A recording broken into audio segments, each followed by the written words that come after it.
배나TV 유튜브 구독 신청으로 저희에게 힘이 되어 주십시오.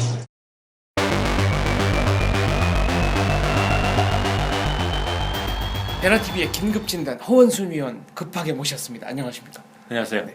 중국 증시 어떻게 된 겁니까?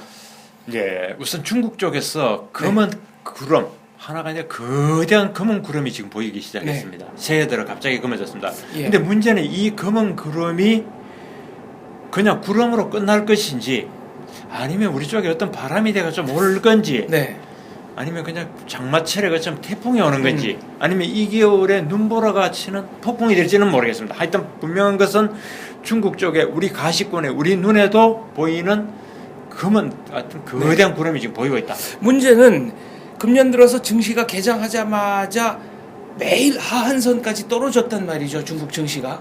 매일은 아니고요. 네. 몇 번 떨어졌죠. 네. 몇 번 떨어져서 중국이 올 들어 중국에서는 처음으로 도입하는 서킷 브레이커. 네. 즉 우리 국내도 있습니다. 주가가 하루에 과도하게 떨어지면 이건 비이성적인 무슨 상황이다 네. 해서 일단 냉각을 좀 갖고 보자 해서 많이 올라도 많이 내려도 주로 많이 내릴 때죠. 잠시 거래 중단을 거리 중단에 들어가는 겁니다. 중단해서 좀 숨 좀 돌리고 보자 하는 게 서킷 브레이크 제도입니다. 다 선진국이 다 있는데 중국은 그걸 원래 처음으로 도입했어요. 그 제도. 그런데 하니까 며칠 했습니까? 1월 초에는 한번 5%가 6% 떨어져서 서킷 브레이크를 작동했다가 18분 뒤에 다시 돌리니까 더 떨어지더라 이거죠. 그래서 서킷 브레이크가 오히려 주가를 떨어뜨린다 이거 그걸 막기도 하고 그랬습니다. 보완해야 된다고. 그럼에도 불구하고 다시 1월 실질적으로 1월 두 번째 주인 오늘 그러니까 1월 11일 오늘도 또 5. 몇 % 또 떨어졌습니다. 5.3%인가요? 근데 문제는 1월 11일 월요일의 경우는 중국 정부가 증시 부양을 하기 위해서 여러 가지 인위적인 시장 부양책을 썼는데도 그럼에도 불구하고 증시가 폭락했다는 거예요. 그래서 저는 그런 생각이 듭니다. 이게 단순히 부양책으로 되는다 안 된다 차원이 아니고 우리가 가장 펀더멘털로 정시는 실물 경제의 반영이다. 뭐 그런 얘기 많이 하잖아요. 그죠? 실물 경제에 반영되는데 아니면 또 실물 경제의 예고다. 정시를 보면 6개월 뒤에 실물 경제를 안다. 뭐 여러 가지 정시를 맡아내주는 정시가 우리 경제에서 차지하는 어떤 하나의 지표, 스탠다드 역할을 따지는 말이 많습니다. 요지는 실물 경제가 반영된 거다는 거고 앞으로 다가올 경제 상황이 반영된 거다는 얘기입니다. 그래서 중국 정시가 결국은 중국 경제에 대한 상황을 좀 보여주는 거 아니냐. 그러면은 작년에 그 배나TV에 출연하셔가지고 중국 증시에 대한 종합적인 분석을 하신 적이 있어요? 뭐 제가 사실은 중국 주식도 하나 가지고 있는 사람도 아니고 또 중국 지금 투자해본 사람도 아니라서 투자 강론이나 시장의 흐름, 소위 말하는 시황, 장세는 저는 정확하게 모릅니다. 다만 이제 우리 한경논술실에서 우리 경제도 보고 세계 경제도 보고 중국 경제를 보니까 그때 몇 가지 이야기를 했습니다. 중국이 분명한 것은 성장세가 꺾이고 있다는 우리 이야기했죠.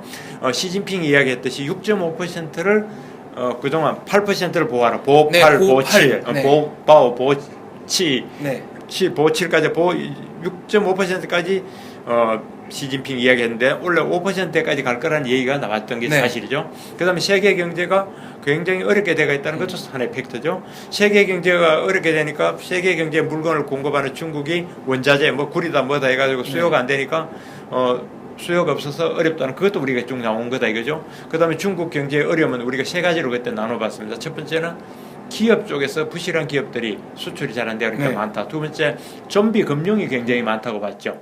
금융회사들 무늬만의 금융회사인데 실제로 부실이 얼마나 부실한지를 모르겠다. 모르는. 세 번째는 부동산 문제를 우리가 짚었습니다. 그죠? 이건 확실히 이상과열이니까. 그런 것들로 종합해 볼 때 중국의 경제가 굉장히 어렵고 새해 들어 특히 외국인들의 그 탈중국 정시 러시가 이루어지고 있지 않습니까? 그래서 6개월간 누적해 봤더니 1조 5천억 달러인가? 위안이 아닙니다. 원이 달러입니다. 1조 원이 아니고 1조 5천억 달러입니다. 달러가 거의 뭐 천몇백 조에 해당하는. 그렇죠. 원을 따지면 그 이상의 어떤 나갔다는 설이 계속 있으니까 요게 이제 우리가 시장을 볼 때 요런 것들 하나의 종합적인 그림이 지금 형성되는 거죠. 그래서 이제 이 점에서 저는 이렇게 봅니다. 작년에 우리 배나TV에서 몇 번 그 얘기를 했습니다. G2 리스크라는 얘기 많이 했습니다. 그죠? 하나는 미국 금리가 올라간다. 그리고 올라갔을 때 세계적으로 나오는 파장이 어떤 거냐. 그 다음에 그 올라가는 게 단계적으로 갈 거냐, 일거에 많이 갈 거냐, 어떤 양상으로 가느냐, 그거에 따른 리스크가 하나 G1. 그다음에 G2가 바로 중국이었습니다. 그리고 중국. 우리가 흔히 이런 얘기를 하죠. 예고된 리스크는 리스크가 아니다. 네, 그건 다 방비가 가능했던 거니까. 예고된 위험은 위험이 아니다라고 말해갖고 그게 어느 정도 뭐 오래된 격언인데 네. 중국 경우를 보면 그게 꼭 그렇지만도 않잖아요 지금. 그러니까 중국 리스크는 온다 했는데 누구나 느끼고 있었지만 진실을 직시하기가 어려웠던 거죠. 그렇죠. 그러니까 중국 리스크가 있다고 말했지 그 리스크의 실체와 정도와 파장에 대해서는 우리는 몰랐던 겁니다. 지금도 모르고 있고요. 네. 우리가 아까 이제 중국 기업의 부실하지만 어느 정도 기업의 부실인지 모르겠고 사실 모르는 거죠. 금융의 부실 정도라고 하지만 그 좀비 금융이 어느 정도인지 네. 모르겠고 부동산의 과잉 투자라는 게 상하이 뭐 베이징만이 아니고 중국의 각 지자체에도 엄청난 과잉 개발이 돼 있거든요. 웬만한 성도 같으면은 저 건물 누가 다 들어가서 사나 할 만큼 중국의- 어마어마한 고층 빌딩. 중국의 지자체가 그걸로 위험할 거라는 얘기도 저는 외신에서 많이 네. 봤어요. 근데 어느 정도냐 이걸 모르고 있는데 연초에 주가로 그게 나타나고 있는데 물론 이제 주식시장은 때로는 비이성적인 과열도 있고 비이성적인 공포도 있습니다. 네. 우리도 많이 봐왔습니다. 그래서 저 공포기에 반대로 가면은 오히려 개인적으로는 찬스를 잡기도 하고 다시 복원이 됩니다. 그래서 주가는 언제나 복원이 되는데 물론 그 복원의 기간이 언제냐는 또 다르면 그게 문제지만 어쨌든 연초에 빚어지고 있는 중국의 행렬은 뭔가 정상적인 상황은 아니다. 일단 몇 천만 명인지 뭐 중국의 개미 투자자들도 다 팔자로 돌았다는 거니까. 예, 개미 투자 저는 개미 투자자들의 팔자도 유익 있게 봤습니다만 실제 외국인 움직임이 더 저는 의미 있다고 봅니다. 왜냐하면 개미들은 조금 비성질 과열되거나 비성적인 투자 행동을 하는데 외국인 투자자들은 미국이 금리 인상이 올 거를 대비해서 점점 더 하니까 미국 쪽으로 달러를 간다든지 안전시장으로 안전자산 달러 같은 거죠. 간다든지 그 다음에 중국의 그 어떤 여러 가지 지수나 뭐 공식 비공식 자료를 종합해서 더 중국 경제를 실제로 이미 경착륙 비싸게 들어갔다고 판단했다든가 하니까 그 외국인 투자자들의 그 오랜 시장에 대한 분석, 노하우 그런 점을 우리가 한번 봐야 되는 거 아니냐. 그럼 그 점이 더 중요하다 저는 이렇게 보여요. 문제는 중국의 그 빈부격차가 굉장히 심하기 때문에 바로 그 점인데 이제 이런 낙관론이 있긴 합니다. 뭐냐면 중국은 아직도 시장 경제가 아니지 않느냐. 즉 국가 주도의 경제고 당이 주도하는 어떤 국가 주도의 경제이기 때문에 부실하면 정부가 개입한다 이거죠. 근데 개입할 수 있는 능력에는 한계가 있는 거 아닙니까? 시장 같은 데는 한계가 있는 거고요. 네. 아까 말한 대로 예를 들어 기업 문제가 터진다면 국가가 그걸 껴안고 가는 거예요. 네. 우리 국내도 그렇게 보는 낙관주의자들이 굉장히 많습니다. 그 제가 뭐뭐 하는 뭐 교수님들하고 이야기하다 보니 그렇게 낙관적으로 중국이 크게 곤두박질 치지 않는다는 분을 이야기하길래 내가 들어보니 그 이유가 중국 국가의 힘이 크고 국가 경제가 되므로 부실한 기업들을 껴안고 가니까 국가 부채로 남는 거지 기업 부실을 안 나올 거다. 궁극적으로 터집니다. 그거는 당연히. 그건 나중에 돌려막기 아닙니까? 네, 그러나 그게 이제 그런 식으로 갖고 금융에서 좀비 금융을 국가가 껴안고 가는 체제라고 한다면 적어도 우리가 단기적으로 1년, 2년, 몇 년은 괜찮을 수 있죠. 그래서 우리가 흔히 말하는 우리가 보는 시각적으로 괜찮다고 하고 넘어갈 수 있지만 언젠가는 부담은 당연히 되는 겁니다.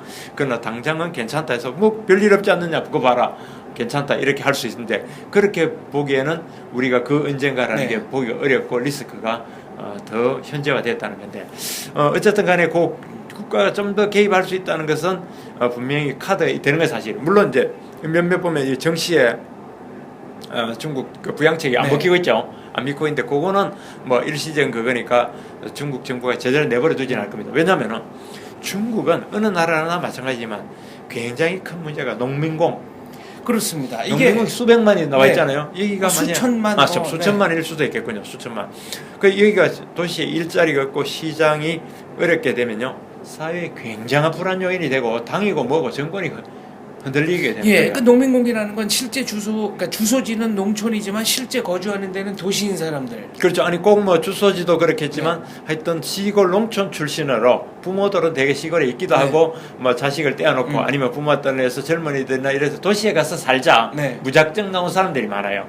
도시에. 그러니까 이 사람들이 7% 정도 성장하면 그래도 어떻게 일자리가 저렇게 나오는 일자리를 마련할 수 있지만 이제 그런 성장을 하지 못하면 성장률이 떨어지면 이런 일자리부터 없어지는 거 아닙니까? 그렇습니다. 그래서 그거를 이제 8%로 치면 바오파, 네. 보파를 많이 넣었을 봤죠. 그래야 농민공 문제가 해결된다 했는데 그게 안 되거든요. 그게 7% 내려가고 이렇게 해서 그게 안 돼서 최근에 유익해 볼 대목이 중국이 최근 몇 년 사이에 고임금 정책을 굉장히 강하게 갔습니다. 네. 고임금 정책을 유도하기도 하고 고임금을 안 하면 기업에다 굉장히 혼내서 막 그런 분위기가 있는데 그게 다 농민공 문제를 해결하기 위해서 네. 그랬거든요. 제가 연초에 다른 어떤 신문의 그 럭보 기사를 봤더니 그 청도하고 있는 그쪽이 있죠. 네. 그 지역에 우리 칭다오, 예, 칭다오 우리 네. 중소기업들이 굉장히 많이 나간 데는 우리 중소기업 꼼짝달싹 못하게 된 데가 굉장히 많다 그래요. 그 고임금 정책, 예. 저임금을 보고 중국의 낮은 비용을 보고 갔는데 그 농민공 문제를 해결하고 중국에서 노조가 굉장한 정치적, 사회적 압력 단체가 되니까. 네. 압력을 높이는 수단이 되니까 그거를 임금을 높여주라 하는 건데 임금 높이면 수지가 안 맞단 말이에요. 네. 그런데 그걸 갑자기 나올 수도 없는 거예요. 보면은 나오면은 뭐 또 여기다 갖다 걸 수가 있는 네. 겁니다. 뭐 부실한 임금 체계를 안 했다든지 세금 문제 안 했다니까 이러이도 저러이도 못하는 기업들이 굉장히 많다. 그런 걸 제가 본 적이 있습니다. 야반 도주하는 경우도 심심찮게 있다고 들었어요. 근데 야반 도주도 이제 힘들다는 거예요. 그 감시조가 막 있고 그런 식으로 네. 해가지고 그래서 저는 야반 도주가 그것도 몇 년 전 얘기죠. 그리고 어쨌거나 그 중국의 정시라는 게 보십시오. 결국은 중국 기업들의 뭐 예컨대 아주 잘 나가던 샤오미가 네. 샤오미 휴대폰 이거 하나에 뭐 성능은 우리 일반적으로 사는데 큰 차이 없는데 네. 10몇만 원이면 주면 산다. 얘가 국내에서도 제 주변에 들고 네. 다니는 거 많이 봤거든요. 그런데 이제 판매가 나는데도 한계도 있다 그러고요. 물론 뭐 이제 중국이 잘 나가는 데는 많죠. 뭐 드론이라든가 뭐 우주 항공 뭐 해가지고 네. 무섭게 달리는 분야도 많은데 이렇게 달려오던 거에 치고는 그 가속도를 유지를 못하지 않느냐. 특히 소비자라든가 이런 일반 제품 수출에 있어서는 그런 문제도 있고요. 어쨌든 뭐 중국이 하나의 또 빌미가 된 측면도 있을 겁니다. 우리가 신흥국이라고 하는 네. 거기에서 신흥국 위기했는데 중국이 빌미된 그런 측면도 있고 어쨌든 그런 상황이죠. 그렇다면 이제 과거에 그 94년에 천안문 사태가 일어났을 때 네. 중국의 정치, 경제, 사회 문화가 일대 홍역을 앓았지 않습니까? 그러면 큰 사건이었죠. 농민공에 의한 어떤 사회적 소요가 일어난다든가 혹은 네. 이게 정치적으로 번져서 뭐 천안문 사태 같은 일이 정말 만약에 또 일어난다면 그때는 이 경제 성장이 둔화되는 것과 맞물려서 그 대목은 뭐 저로서는 참 제가 예측 능력 말할 수 있는 이상의 분야인데 그건 뭐 말 하나만 안 합니다. 네. 어떤 사회든 경제라는 건 사회의 안정을 먹고 안전적 법치주의와 지극히 안정을 먹고 자라는 나무지 불안정한 데서 경제가 잘 됐다는 사례를 저는 들어본 적이 없습니다. 문제는 정치적 불안은 네. 더욱 그런 거죠. 사회적 불안. 한국의 경우 이제 최대 수출국이자 최대 수입국이 중국 아니겠습니까? 그러니까 미국과 일본에 예. 수출하는 물량, 수입하는 물량을 다 합한 것보다도 중국 중국이 한 나라에 많죠. 수출하고 수입하는 게 많고요. 관광업계 같은 경우에는 이미 상당 부분 중국에 대한 의존도가 이제 심화가 되고 있습니다만 맞아요. 그렇다면 대한민국은 중국의 경제 위기가 만약에 찾아온다고 하면 이것을 슬기롭게 돌파할 만한 실력과 능력이 있는 겁니까?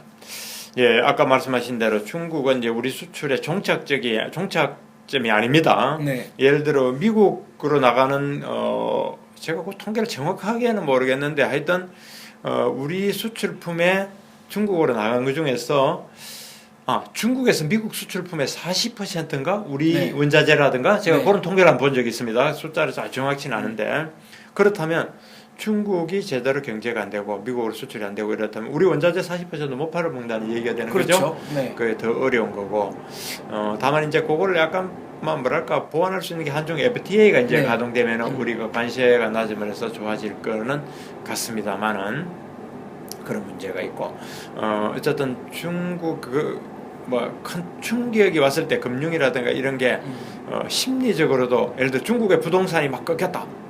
그게 본격적으로 중국 경제에 부담이 된다 이러면 우리 국내 부동산인들 그렇죠. 괜찮겠습니까? 당연히 영향을 영향을 있죠. 네. 그럼 우리가 사실 작년 이후에 우리 경제 살린 거는 내수는 뭐 거의 부동산에 힘입어 가지고 네. 부동산 그거에 힘입어 가지고 소비와 내수가 살았다고 할 정도이니까 굉장히 어려울 거고 정시는 직접적으로 중국 정시에 투자한 사람들은 손해가 있을 것이고 그렇습니다. 이게 그렇다고 뭐 중국하고 거래를 지금 하지 말자 할 그런 상황도 아니고. 글로벌 세계에서 그건 뭐 정말 말도 안 되는. 네. 체인이 다 짜여져 있어요. 그래서 예. 같이 밸류 체인이 네. 다 그렇게 짜여 있어서 그렇게 선택지가 될 수 없는 움직이는 거죠. 거고요. 다만 저는 이제 이런 거는 이제 생각해 볼 수 있습니다. 예를 들어 우리의 시각으로 네. 중국의 그 위안화가 저번에 왜 IMF의 그 뭐 SDR 해가지고 해가 제3의 통화가 됐다 해가지고 막 강조하고 막 그런 거 있었잖아요. 네. 그런 거에서 중국 위안을 너무 과대평가한다든가 중국의 막 그 친중적인 뭐랄까 그건 좀 정치적인 것도 있지만은 한 그거 하지만 좀 냉정하고 우리가 좀 친하게 가야 될 거는 꼭 안보뿐만 아니라 경제도 미국이나 일본하고 기술을 배우면서 이런 쪽에 조금 유대를 해야면 어떻겠냐 하는 바람이 하나 있고요. 그러니까 위안화가 세계의 기축통화 하드 커런시가 되기에는 좀 미흡하다. 아직 안 된다. 왜냐면 네. 그 돈이라는 게 그 나라 제도와 문화와 그 양식과 경제의 모든 신뢰제도가 종합돼가 나오는 건데 네. 아직 그만큼 안 됐다 이거죠. 그리고 하나는 중국 정부가 시장에서 좀 더 신빙성 있고 믿을만하고 신뢰할 수 있는 지표들을 자꾸 내놔야 될 것이다. 네. 뭔가 모르게 숫자를 뭐 6.9%로 발표하면 약간 마사지한 듯한 느낌이 네. 든다든지 숫자도 있는 그대로 지금 과연 발표하겠냐 하는 의구심을 남기게 한다든지 그런 식으로 하면은 계속 불안이 났거든요. 그래서 외국 자본이 들어오게 한다면 확실하게 그 제도적으로 보장해 주는 것도 중요하고 그다음에 중국의 여러 가지 숫자로 나오는 어떤 자본 그다음에 시장 형태, 부실의 정도, 부실 기업의 수, 금융의 상태 최대한 실사임으로 제대로 공개해서 투자자들이 마음 놓고 간다면 그렇게 심하지는 않거든요. 주가 내려가는 건 내려갈 수 있습니다. 저는.